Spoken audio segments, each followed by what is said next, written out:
Alors, je me présente, c'est mon paradis. Je fais cette vidéo-là pour essayer d'expliquer un peu tout ce que je vais léguer en lien avec ma maîtrise à la formule SAE. Donc, ça va être assez volumineux. Je pense que je vais faire ça en deux ou trois parties peut-être là. Donc, je vais essayer de couvrir le plus large possible. Pour l'instant, je vais me concentrer sur la modélisation des ailes en 3D et puis tous les outils ou si vous voulez l'environnement de conception là, que je m'étais créé pour faire ça. Donc c'est sûr que au préalable, je vais vous recommander fortement d'aller lire ma maîtrise, qui n'est pas encore finie malheureusement, là. Mais il y a quand même beaucoup d'informations et puis l'ordre dans lequel j'ai écrit tout ça, c'est assez analogue à l'ordre dans lequel on fait les choses, là. Donc, tout ce qui est un peu le contexte, la théorie derrière tout ça. Ensuite, on a le modeling. Donc, c'est bien beau parler d'aile, de ci, de ça, mais comment est-ce qu'on va concevoir l'aile? C'est quoi les cotes qui vont contrôler la géométrie, si vous voulez, les cotes ou les paramètres. Donc, c'est pour ça qu'on va parler de modèles paramétriques. Comment est-ce qu'on assemble ensuite toutes ces ailes-là? Donc, on a encore un modèle paramétrique pour ça. Puis ensuite, toute la méthodologie, donc l'optimisation. Je ne discuterai pas d'optimisation dans ce vidéo-ci, je vais vraiment juste discuter de la modélisation puis du code MATLAB qu'il y a derrière ça, puis ensuite de comment rouler des analyses 3D assez rapidement là, avec ça. Puis bon, c'est sûr que tout ce que je présente ici, c'est pas absolu, là. Je veux dire, c'était la première fois que je faisais ça. Donc, il y a place à l'amélioration, particulièrement au niveau du code. Le code MATLAB, je l'ai bâti au fur et à mesure, sans vision globale initiale, là. Donc, c'est un peu bordélique. Avoir à le refaire en réfléchissant, je ferais les choses bien différemment. Je m'établirais des standards pour les inputs, outputs, tout ça. Ce qui n'est pas fait. Donc, ça va être vraiment dur, je pense, pour vous à bien comprendre et à vous démêler là-dedans. C'est pour ça qu'on va passer au travers rondement, mais assez en profondeur là, pour que je pense qu'ensuite vous puissiez récupérer ça puis le modifier à votre guise. Donc, comme je l'ai dit, on a les ailes. Il faut tout d'abord les paramétrer. Les paramétrer, le concept que j'ai retenu, c'est vraiment le plus simple. Ceux qui ont fait le cours d'aéro vont connaître Xfoil. Donc, si j'ouvre Xfoil, c'est vraiment juste un petit logiciel. Un petit. Oui, c'est un petit logiciel, mais c'est quand même assez puissant. Ça nous permet de travailler sur des ailes et de faire des analyses, des petites analyses couplées là, qui ne sont pas de la CFD, mais par la méthode Vortex. Donc, ça se solve assez rapidement, puis on est capable d'avoir les performances d'une aile assez rapidement. Moi, pour modéliser les ailes, à la base, j'étais parti avec des NACA à 4 chiffres. Donc, NACA, disons une 8414 par exemple. 8414, ça va vouloir dire qu'on a 8% de camber qui est situé à 40% de la corde de l'aile, puis 14% de thickness. Quand je dis des pourcents, c'est tout normalisé par rapport à la longueur ou la corde du profil. Donc si je fais ça, là il m'a créé l'élément, puis ensuite je vais aller dans la sous-routine GDES qui est pour Geometry Design. Et puis là il m'a sorti l'image de l'aile ici. Donc on a certains paramètres. Donc ça nous prend simplement ces quatre chiffres-là, le 8414, pour contrôler grossièrement, pour générer si on veut un profil. Ensuite on peut aller le modifier dans la JDES. Tu as une panoplie de fonctions qui peuvent t'aider à aller modifier ce profil-là. Donc, pourquoi je vous jase de ça, c'est que finalement, mes codes MATLAB font appel à Xfoil pour générer les profils. C'est pas plus compliqué que ça, je n'ai pas réinventé la roue. Donc, MATLAB va appeler Xfoil et générer les profils. C'est comme ça que ça fonctionne. Puis, comment est-ce que je vais gérer ensuite les profils? Ben, ça va être des fichiers blade, point, le nom de l'élément. Quand on enregistre pour pouvoir les transporter ailleurs pour communiquer avec d'autres logiciels. Et puis ça vient tout de Xfoil. C'est pour ça que je vous dis ça, là. Xfoil ou même MSES. MSES qui est un peu comme le grand frère de Xfoil pour des ailes à éléments multiples. Mais j'ai pas été capable de bien utiliser ce logiciel-là. Son solver, il y avait de la misère avec la haute portance. Donc c'est pour ça finalement que j'ai utilisé StarCCM à la place. Si j'avais été en mesure d'utiliser MSES, j'aurais pu solver peut-être 20 fois plus vite chaque aile, donc l'optimisation aurait été beaucoup mieux, mais comme j'ai dit, le solver avait de la misère avec la haute portance, là, donc je me suis rabattu sur Star CCM là, en dernier recours. Mais j'avais quand même passé plusieurs dizaines d'heures à essayer de travailler sur un MES, qui est l'équivalent de ça. Là. Donc c'est le même type d'interface, là, assez basique dans DOS si vous voulez. Mais bon, c'est juste pour vous donner un peu les racines d'où me viennent plusieurs de mes idées, c'est que ça vient de ces logiciels-là. Comment est-ce que j'organise l'information, ça vient de ces logiciels-là. Donc, je vous en dis pas plus. Je vous invite fortement à faire le cours d'aéro. Vous allez avoir une introduction à Xfoil. Ça permet de faire pas mal de trucs. Que si je fais simplement une petite fonction là, rapidement, là, j'ai T7, donc je suis capable de faire un nouveau maximum thickness, donc je descends à 10%, et puis un new camber, je vais descendre à 6%. Ah bon, fallait que je mette des... fallait que je mette des zéros. 0.1 et puis 0.06. Bon, là, il est fini, hein, fait qu'on va juste quitter. Xfoil, on va recréer un mappa 8414, on va implémenter en GDS, on va réessayer 0.1, 0.06. Bon, et voilà. Donc en rose, on a le nouvel élément qui est apparu. Donc ça peut aller assez vite là, pour créer des profils sur l'échelle-là. Puis il y a d'autres fonctions. GDS, c'est pour vraiment modifier la géométrie en tant que telle. Mais on peut aussi aller modifier la géométrie différemment par la méthode inverse. C'est-à-dire on peut spécifier la vitesse de l'air ou si vous voulez la pression de l'air qu'on veut avoir le long du profil. Et puis le logiciel va essayer de trouver la géométrie qui va répondre à ce besoin-là. Je ne fais pas appel à ça dans ma maîtrise, mais bon, c'est important que vous sachiez un peu d'où ça vient. J'en discute dans l'introduction de mon mémoire. Donc, ça va être ça pour Xfoil. Ensuite, ce que je vais vous mettre sur le serveur, je ne l'ai pas encore fait, mais ça va être l'ensemble de ce dossier ici. Donc, c'est tous les codes que j'ai utilisés. Ils ne sont pas tous utiles pour ce qu'on va faire, ce que je vais vous montrer aujourd'hui, mais ils sont utiles aussi pour les algorithmes d'optimisation, des choses comme ça. Donc, ce que vous allez vouloir utiliser, c'est le master script pour du 3D. Donc, le master script, c'est vraiment le script que j'ai créé pour être capable de modéliser des ailes à répétition rapidement. Donc, à la fin de ma maîtrise, vers mars-avril, avant de partir en 2015 pour les compétitions d'été, j'étais dans le gros rush pour finir la conception des ailes.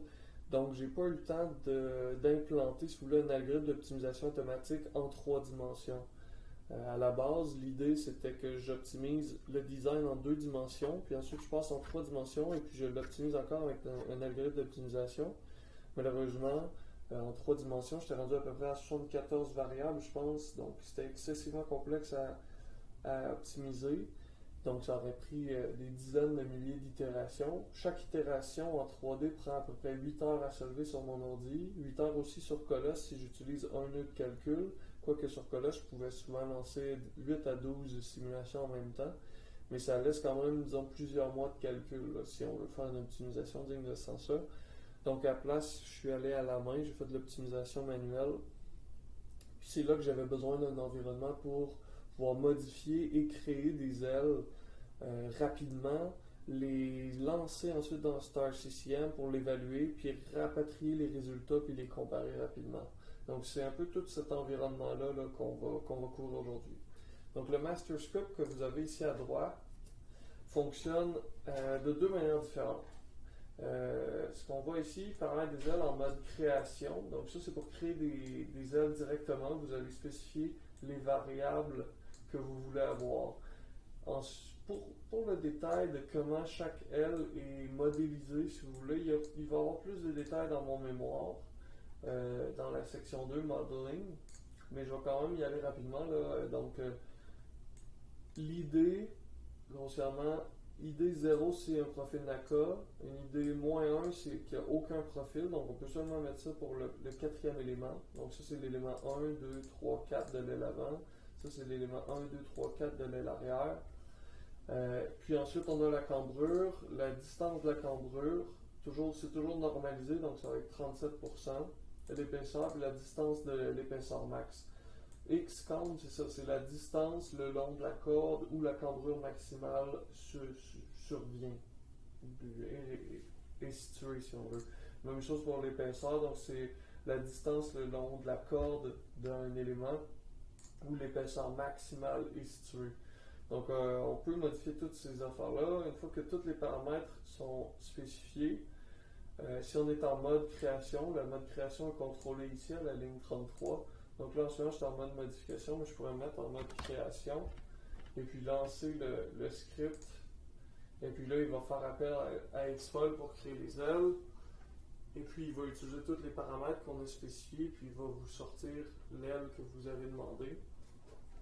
Ah bon, mais on voit qu'il y a un petit problème ici que j'avais pas solutionné malheureusement. Mais bon, regardons l'aile avant. Donc, en ligne pointillée, ça va être les limites, si vous voulez, qui ont été délimitées. Je vais vous montrer le code qui contrôle ces affaires-là plus tard. Si vous voulez, pas que le code plante quand vous dépassez les limites, j'ai mis le filtre override ici qui est égal à 1. Donc en ce moment, il ne vous sortira pas d'erreur.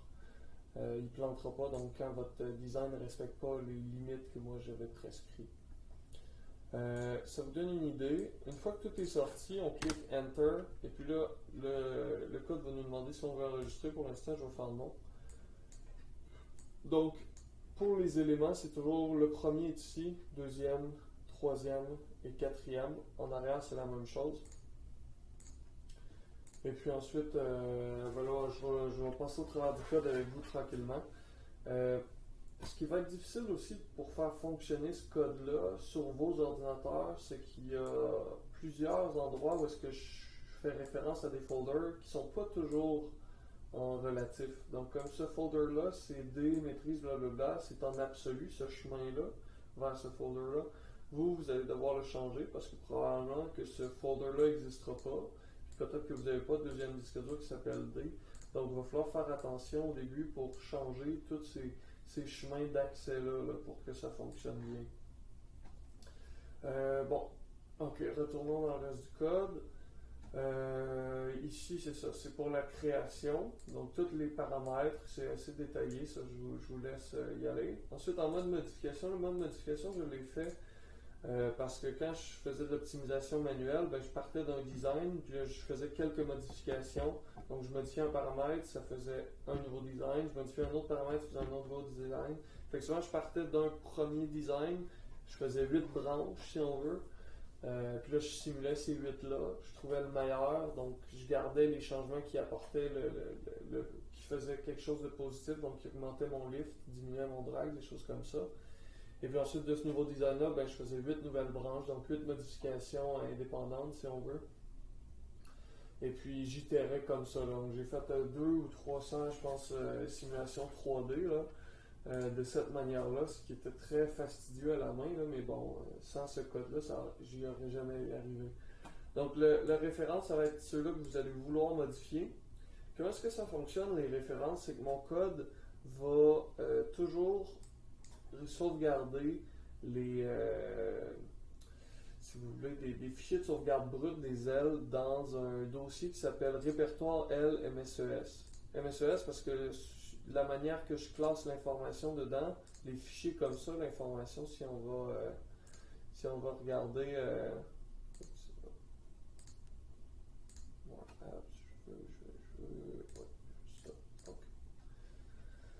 donc si on regarde comment est-ce que ça c'est fait, comment est-ce que l'information est classée là-dedans, on a la première ligne qui est le titre, deuxième ligne qui contient les paramètres, donc tous les paramètres qui ont été utilisés pour créer cette aile-là, puis ensuite c'est le XY de tous les points des éléments, puis chaque élément va être séparé par 999, 999 comme ça. Donc cette nomenclature-là, cette syntaxe-là, ça vient de MSES, d'où le titre de mon dossier ici. Donc quand vous faites appel à une référence, il faut que vous vous assuriez que dans le dossier répertoire L MSES, qui lui, si je ne me trompe pas, va être dans la fonction MSES export ou import. Donc on voit que lui c'est un relatif, donc ça va être correct ça, vu que le répertoire va être vu qu'il est appelé de manière relative, il n'y aura pas de problème, vous n'avez pas à le changer. Là. Donc ça va être correct. Tant que vous avez un dossier qui s'appelle répertoire LMSES, dans le dossier qui contient le code master script, vous allez être en business. Donc, c'est des codes que j'avais fait pour sortir, enregistrer et réimporter des ailes. Question d'archiver tout ça et d'avoir toujours une trace de ce que j'ai fait. Même chose pour image L complète. Là, grossièrement, ça fonctionne assez de manière automatique. À un moment donné, je voulais que ça me sorte des images à chaque itération. Donc, je sauvegardais les images pour pouvoir retourner voir. Donc, les lignes pointillées, c'est la référence de ce cas-ci. Donc, 2013 underscore 3A underscore front wing. Donc, c'est l'aile avant en 2015, modèle 3A. La référence en ligne pointillée, puis celui qui a été modifié dans la ligne complète, si on veut. Donc, je vous verrai, je prends l'information, mais on va essayer de passer au travers là, pour que vous vous y retrouviez. Donc, c'est ça pour les refs. Fait qu'il faut vous assurer d'avoir une image, pas une image complète, un répertoire LMSES avec les fichiers que vous faites appel. Si vous avez rien dans votre répertoire LMSES, ben, vous ne pouvez pas utiliser le mode modification. Commencez par créer un premier modèle, enregistrez-le. Il va s'enregistrer là-dedans, puis ensuite, appelez-le ici pour le modifier. Aussi ici, je n'en ai pas mentionné plus tôt, mais refplot, ça va être pour tracer un élément de référence seulement graphiquement. Donc, c'est simplement pour du graphique. Quand vous allez, c'était avant que je crée le mode modification, probablement, je me rappelle même plus. Mais en mode création, je vais te dire, je vais mettre des références, comme ça je vais savoir qu'est-ce que j'ai modifié. Ensuite, je me suis dit, ben non, je suis con, je vais juste modifier vraiment les éléments. Mais bon, je ne sais pas si ça fonctionne encore, mais si ça fonctionne, vous pouvez essayer de l'activer, voir si ça marche. Bon, ici j'ai mis quelques commentaires. Vraiment, modification, c'est ça. Donc, ID-1, le premier ici, c'est l'ID qui est là, donc tout est bien noté. Ça veut dire qu'on ne change pas d'ID de profil. Si on met ID2, c'est seulement pour le quatrième élément, on ne veut aucun profil, donc on peut mettre -2 ici pour l'enlever. Puis sinon, 0 c'est le NACA, puis toutes les autres idées, c'est grossièrement, je vous ai mentionné que moi, tous mes profils c'était des NACA, c'est pas tout à fait vrai, c'est une partie de la vérité. Initialement, j'avais effectivement juste des profils NACA que je vais aller modifier. Donc, c'est des profils NACA 4 chiffres modifiés que j'utilisais. Mais par la suite, je me suis dit que se limiter à des NACA 4 chiffres, parce que la famille des NACA 4 chiffres est quand même très large, mais elle ne couvre pas l'ensemble de ce qui est possible. Donc, on peut faire des ailes qui sont bien plus flyées que des NACA 4 chiffres. Puis, il y a des auteurs qui ont créé des ailes assez poussées. Puis, il y a un site web sur Internet qui est le UIUC Database Airfoil. Donc ça, c'est un super bon site. Les gars là-dessus, ils ont vraiment une grosse liste d'ailes qui ont été créées. Si je pense à un, donc je m'en vais en l'air, ben là j'ai plein de profils partout. Donc si je vais voir Selig S1210 iLift Low Reynolds Number Airfoil, ben déjà ça c'est la description est quand même déjà très bonne pour nous parce qu'on va à basse vitesse, donc Low Reynolds iLift c'est notre application. Donc on peut aller voir c'est quoi qu'il y a, il nous donne tous les points, donc la même façon que Xfoil partage son information, donc c'est un peu toujours ça la façon de faire. Puis on peut aussi avoir une image donc, du profil. Donc, les idées, ID, si vous voulez, c'est qu'à un moment donné, je me suis dit, OK, je vais passer un peu au travers de la database de UIUC en essayant de trouver les iLift Low Reynolds ou ceux-là qui me semblaient avoir des profils qui sont très différents des NACA 4 chiffres pour pouvoir les utiliser. Donc, moi, mon idée, c'était que l'algorithme d'optimisation ait un paramètre qui contrôle le ID du profil. Donc, le profil 0, c'est un NACA. Puis ensuite, tu as tous les autres profils que moi j'avais choisis. Donc, ils sont tous ici, DAE, blablabla. Puis j'ai Xfoil. Donc, si vous voulez les voir, vous avez juste à faire Xfoil, load, tout ça.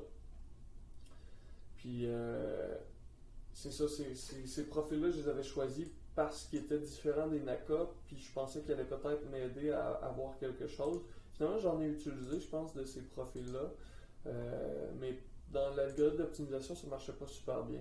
Mais grossièrement, le ID, c'est, je pense, le premier, lui, c'est ID 1, lui, c'est 2. Non, mode, il y a juste mode. Mode, ça veut dire c'est moi qui les ai modifiés. J'ai fermé le trailing edge, puis j'ai smoothé un peu, je pense. Donc ça va être le 1, le 2, le 3, le 4, le 5, etc. Pour savoir, on va y revenir un peu plus tard, là, mais il y a une fonction qui va aller les loader, tout ça. Puis dedans, vous allez avoir la définition de ce que veut dire le ID. Là. Donc on va y revenir plus tard. Mais dans ce dossier-là, Airfoil, c'est vraiment juste une database des Airfoils que moi j'ai été chercher sur Internet. Là. Donc il n'y a rien d'autre là-dedans. Ok, donc ça c'est pour l'ID. Puis ensuite, ben là c'est pour les quatre autres variables qui sont là, ben, ça va être des incréments que vous ajoutez ou si vous voulez, ça va s'additionner aux valeurs de votre référence. Donc, mettez pas 12% d'épaisseur parce que ça va devenir 12% d'épaisseur plus l'épaisseur qu'il y avait sur la référence, donc c'est beaucoup trop. Puis bon, là, je vous laisse passer au travers de tout ça. Ok.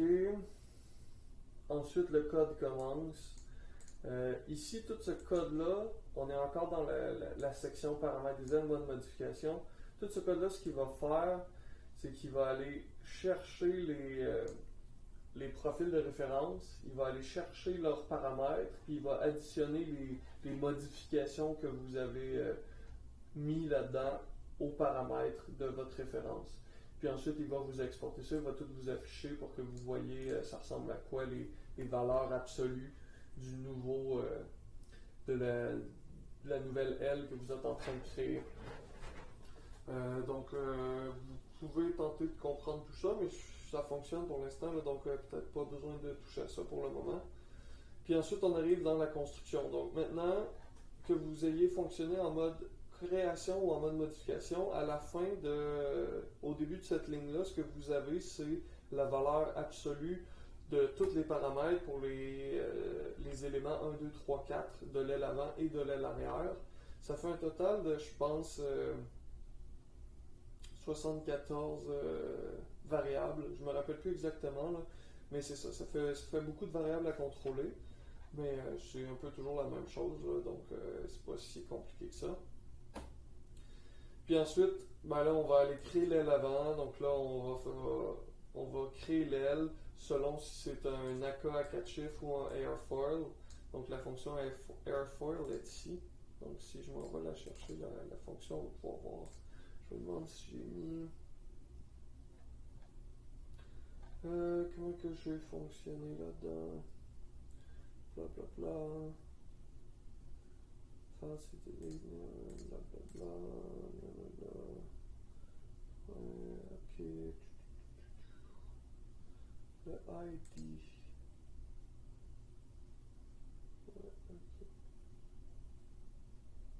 Ouais, donc le ID, c'est ça, ça va être Grossièrement, lui, il va aller lire, il va lister toutes les airfoils qu'il y a dans param.dossier airfoil.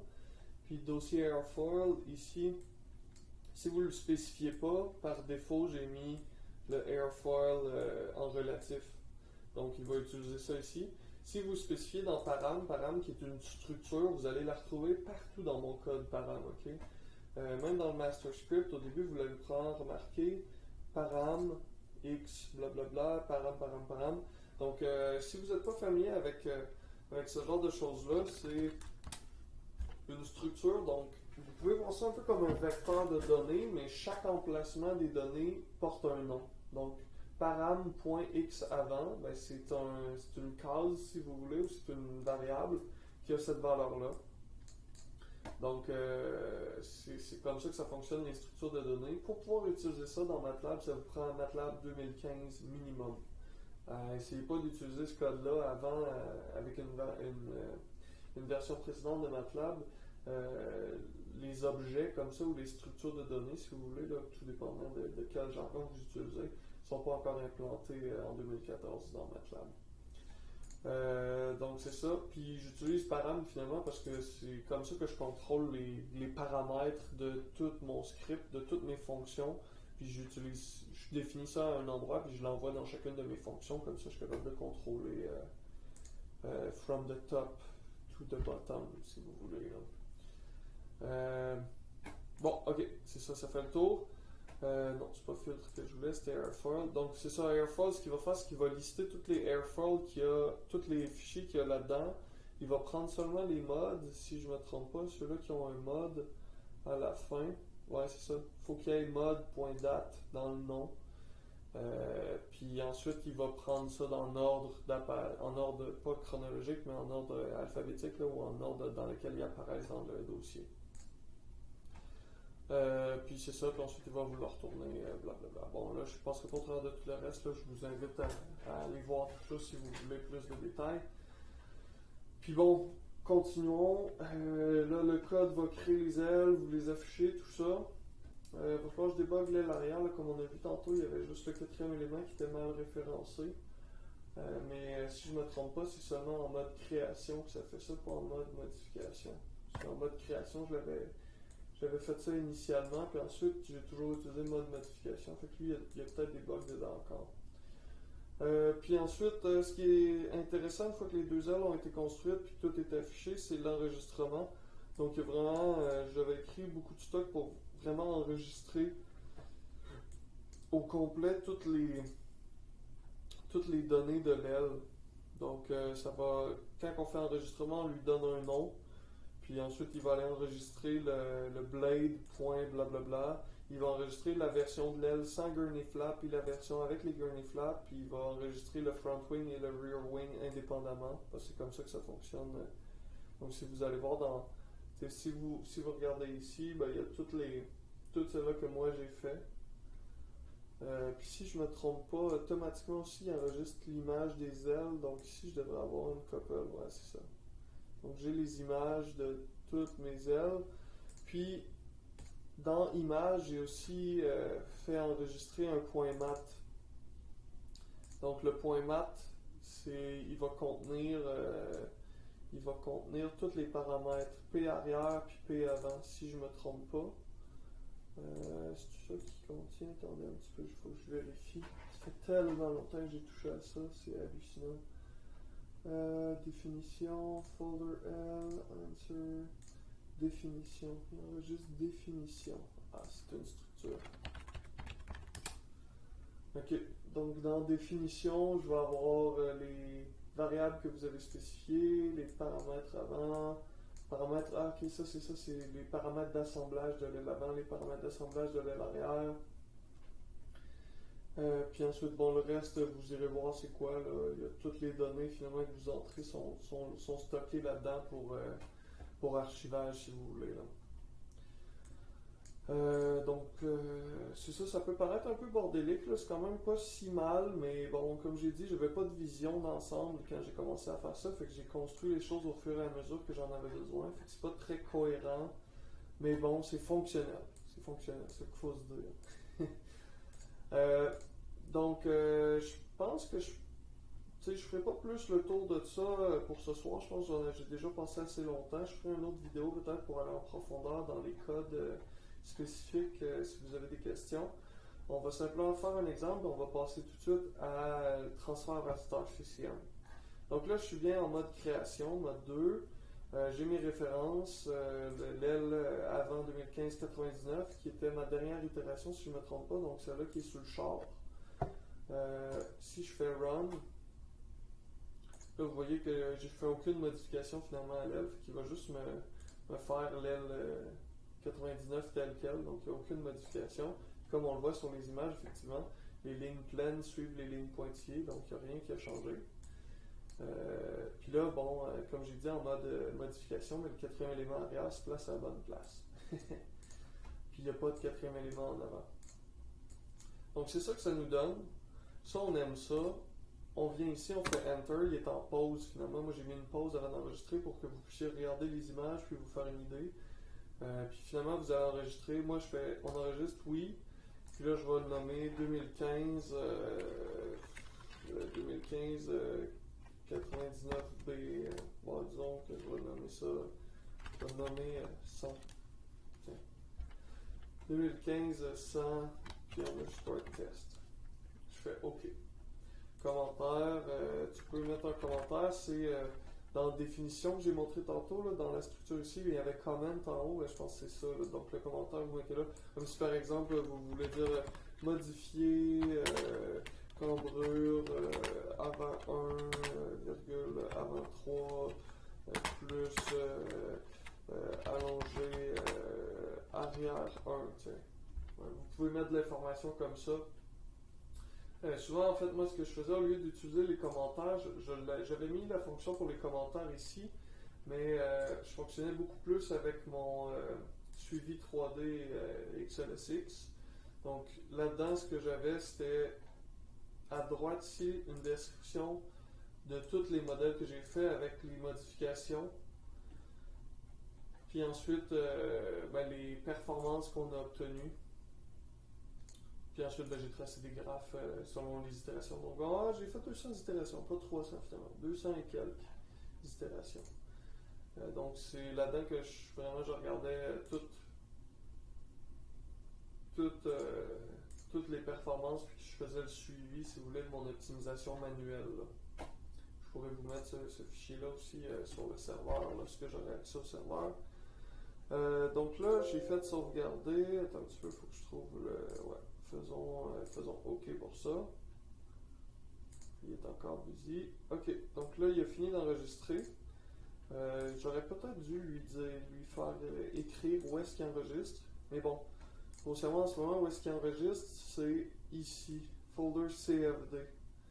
Dossier pour les fichiers CSV des profils StarCM. Quand vous faites enregistrer, non seulement il va enregistrer dans Images, donc si on s'en va à la fin de l'image, on devrait avoir 100 tests, donc qui est là, définition, on a les images en avant, en arrière qui sont disponibles. Si on s'en va dans le répertoire LMSES, on devrait aussi avoir les fichiers de points, vraiment juste les coordonnées XY des points, donc 100 tests. On l'a sans le gurney flap avec le gurney flap pour le front wing, puis on va l'avoir aussi pour le rear wing. Donc ça ici, c'est vraiment fait pour le modifier subséquemment. Là. Donc le code, comme j'ai dit, là, quand vous avez votre référence, ça va aller chercher ces dossiers-là. Comme j'ai dit, avoir eu plus de vision, mais j'aurais probablement fait un code qui allait réutiliser simplement la définition qui reconstruisait l'élément au lieu de le loader, mais bon, c'est la vie. Hein. Vous êtes pogné. J'étais pogné avec ça, puis à moins que vous vouliez vous lancer dans une grosse modification de code, vous allez être pogné avec ça vous autres aussi. Puis ensuite, ça a été enregistré dans le dossier où se situe Master Script. Puis ensuite, ce chemin-là, absolu ici, donc ça pointe moi vers CFD, blablabla ici. Donc je devrais avoir ici, j'ai front wing, profil 1, blabla, ces affaires-là. Regardez la date, non, ils n'ont pas été modifiés. Donc front wing, fourth, profil. Ces fichiers CSV-là, c'est équivalent aux autres. Donc, c'est vraiment juste les XY des points qui forment chacun des éléments. Si on se rappelle bien, l'aile qu'on vient de créer, elle avait 3 profils en avant, puis 4 profils en arrière. Donc, si on regarde les dates, on voit qu'ils ont été mis à jour aujourd'hui. Donc, ces fichiers-là, qui ont un nom très générique, ont été modifiés. À partir de là, c'est là que le fun commence. Donc, moi, ce que j'ai fait initialement, c'est que je me suis fait un template qu'on appelle, je me suis fait un fichier template. Donc dans le fichier template, je vais revenir à ça, là, ce que je viens de faire pour ouvrir, vous allez trouver ça bien hot. Et dans mon fichier template, finalement, ce qu'il y a, c'est le modèle du véhicule avec une aile que j'avais initialement, peut-être même les ailes 2014. Puis, ce que j'ai fait, c'est que j'ai écrit des macros StarCM qui vont permettre de modifier ça automatiquement. Donc si on va dans Slide, on regarde la géométrie 1. On va avoir le véhicule avec les ailes. Puis comme j'ai dit, ça c'est des ailes génériques là, que j'avais mis, je ne me rappelle plus c'est quel modèle. Puis ensuite, ce que j'ai fait, c'est une fois que vous avez enregistré dans MATLAB, vous avez sauvegardé, donc lui il est allé écrire, il est allé modifier ces fichiers-là CSV ici. Ben, ce que vous allez faire, c'est que vous allez prendre le template. Comme là, si vous voulez, template ici, il n'y a pas de quatrième élément comme vous avez pu remarquer. Donc, si vous utilisez ça, il n'y aura pas de quatrième élément, même si dans MATLAB, vous allez spécifier un quatrième élément. Si vous utilisez le template avec fourth arrière, ben là, il va y avoir un quatrième élément en arrière. Puis, je n'avais pas fait de template pour le quatrième élément en avant parce que, finalement, je l'avais seulement fait une fois, le quatrième élément en avant. Puis, ça n'avait pas été fameux, fait que j'avais abandonné cette piste-là. Fait que, aussi simple que ça puisse paraître, tout ce que vous avez à faire, c'est de prendre le fichier .sim ici, puis le dropper sur copy and wing and fourth replace arrière, blabla. Donc, ce code-là. Puis ça ici, qu'est-ce que c'est? C'est que c'est des codes en batch ou en CMD si vous voulez. Donc vous pouvez faire edit et aller voir. Ce que ça va faire rem, c'est pour commentaire. Ça va utiliser la macro macro.java, blablabla. Il faut déposer le fichier sim sur le fichier CMD pour lancer la commande. Ce que ça fait, c'est que ça va vous demander de spécifier un nouveau nom. Donc lui, il commence, il va prendre le template, il va le copier ailleurs, il va vous dire de changer le nom. Donc vous allez pouvoir mettre par exemple 2015 underscore 100 underscore test. Vous mettez préférablement le même nom que vous avez mis dans MATLAB. Puis ensuite, il va lancer StarCCM avec la macro pour remplacer l'aile arrière, y compris le quatrième élément. Puis ensuite, il va fermer tout ça, puis vous allez pouvoir le réouvrir, et puis vous allez avoir le modèle du véhicule complet avec l'aile que vous venez de créer dans MATLAB. Donc, on va faire un exemple rapidement. Si je prends un template fourth arrière, je le lance sur copy and wing, blablabla. Puis là, je dis c'est quoi le nouveau nom? Ben, je vais dire 2015 underscore 100 underscore test. Enter. Donc, on voit déjà qu'il a copié le fichier ici. Donc, il vient de le créer. Puis là, il a lancé StarCCM en mode batch, si vous voulez, ou en mode serveur. Donc, il n'y a pas d'interface. Il va continuer en DOS, mais si vous remarquez un peu ce qui est écrit, c'est vraiment ce qui est écrit aussi dans StarCCM quand vous le lancez. Donc, c'est ce qui est dans le output ici. Donc, il affiche le output dans le terminal.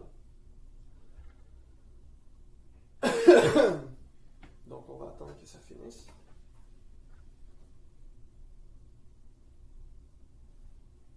Il est en train de planter?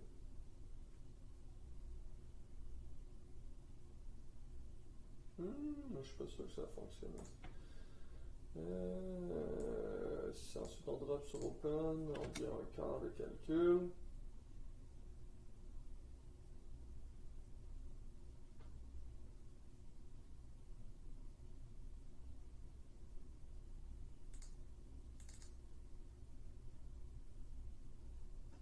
Mais ça a l'air d'avoir fonctionné.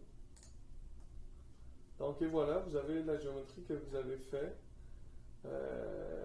Puis c'est pas plus compliqué que ça. Non, en fait, non, ça je pense que c'est mon template. Je pense que ça n'a pas fonctionné. Je vais juste revérifier pour être certain avec vous. Si j'ouvre mon template, open, un élément. Parce que ça, je me rappelle que j'avais essayé de faire le premier élément plus petit, un peu comme un slat. Puis que l'élément principal soit le plus gros. C'était quand même bon, mais c'était pas la meilleure piste de solution. Fait que finalement, je t'ai retourné un premier élément plus gros. Ouais, c'est ça, donc ça n'a pas fonctionné. Bizarre. Si je réessaye.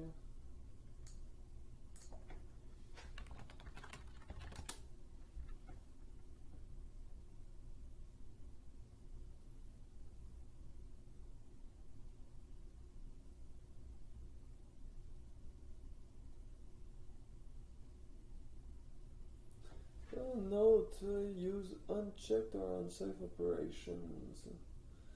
Ouais, il me semble que ça c'était pas très grave.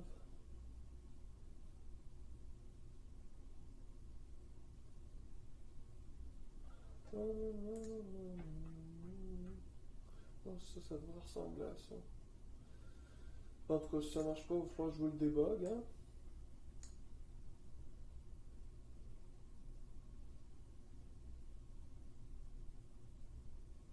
J'ai pas eu le temps de lire la dernière chose qu'il m'a mentionné.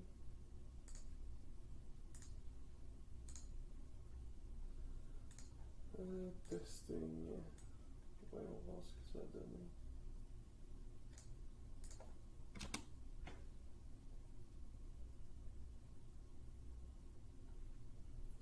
Puis bon, en tout cas, peu importe si ça marche ou si ça marche pas, vous voyez le principe un peu de comment ça marche. Puis ensuite, ce que vous pouvez faire, c'est lancer ces simulations-là sur votre ordinateur ou quoi que ce soit. Puis pour ça, j'avais aussi vous n'avez pas nécessairement besoin d'une macro, mais search CN batch delay edit. Bla bla bla bla bla. Ouais, c'est ça. Donc j'avais créé finalement ce fichier-là aussi pour lancer des simulations à retardement. Donc je peux en lancer 3. Ce que vous avez simplement à faire, je vais vous le mettre aussi là. Vous prenez votre fichier .sim, vous le droppez là-dessus. Il va vous demander combien de secondes voulez-vous attendre avant de lancer la simulation. Comme vu, moi j'en lançais une, puis je voulais que l'autre parte 8 heures plus tard par exemple, mais je mettais 8 heures x 3600. Puis ensuite, il va tout ce qu'il fait, c'est qu'il appelle StarCCM avec le fichier que vous avez droppé sur le fichier .cmd en utilisant la macro.java. Donc il fait appel à la macro.java. La macro.java, tout ce qu'elle fait, elle, c'est qu'elle va lancer la simulation jusqu'à 1500 itérations ici, donc vous pouvez changer ça. Puis elle va, je pense qu'elle va sauvegarder les fichiers en export. Ouais, ça, elle va exporter un fichier CSV qui contient le lift et le drag. Puis à partir de là, moi j'avais créé un autre code MATLAB qui était capable d'aller traiter tous les fichiers CSV contenant le lift et le drag pour être capable de me sortir mon tableau que je vous ai montré tantôt. Là. Donc si je m'en vais là-dedans, dans fait, non, pas ici. Oh, mais pourtant ça devrait être ici. Ah, c'est triste, j'ai peut-être perdu ce code-là, ça veut dire. Bon, en tout cas. Ah non, results, ça va être ici. Haha! Donc, tu as tous les fichiers CSV, puis les fichiers CSV, ils contiennent les données lift et drag selon les itérations de chacun des essais que j'ai fait finalement. Puis ensuite, résultat.txt, lui, il contient vraiment les données traitées, si vous voulez. Attends, je vais ouvrir ça avec Notepad, là, ça va aller mieux. Donc, le nom du fichier, le lift, le drag pour le l'avant et l'arrière, le total, le drag total, puis le char, ça exclut finalement les ailes, si on veut. Là. Puis bon, ça, comment est-ce que ça sort ça? Ça sort ça automatiquement. Ici, j'ai créé le fichier .m qui va aller chercher toutes ces informations-là, puis faire les moyennes, faire le traitement de tout ça. Puis ici, il y a le fichier CMD qui fait juste lancer MATLAB avec le fichier. Donc, ce que vous avez à faire, c'est prendre ça, le dropper là-dessus. Puis lui, il va starter MATLAB, puis MATLAB va faire son code qui va traiter tout ça ici. Puis ensuite, il va fermer MATLAB. Donc j'aimais bien ça à la fin. Donc là, on voit ici 2016, 10-06, 23h48. Donc les résultats ont été updatés. Donc si vous aviez par exemple fait la simulation sans test, elle serait apparue ici avec les performances finalement. Fait que c'est vraiment tout ça, j'avais vraiment fait ça pour être capable de travailler en série ultra rapidement. Donc c'est sûr que vous, si vous faites 2 ou 3 itérations, ça ne vaut pas la peine d'utiliser tout ça. Vous allez même vous dire pourquoi il a fait autant de merde. Mais si vous voulez le faire 200 fois, là ça va vous sauver la vie. Fait que ça va être pas tout pour ce soir, je pense. Je vais essayer de trouver c'est quoi le problème avec mon code ici pour remplacer les ailes. Puis une fois que ça va être trouvé, je vais tout vous domper ça sur le serveur. Puis je vais faire une vidéo juste pour vous expliquer où sont les choses dans le dossier sur le serveur. Fait que d'ici là, vous pouvez espérer que je fasse ça le plus rapidement possible. Puis je vous souhaite bonne chance pour continuer à améliorer l'aéro puis pousser ça plus loin que ce que moi j'ai poussé. Bon, allez, bonne soirée.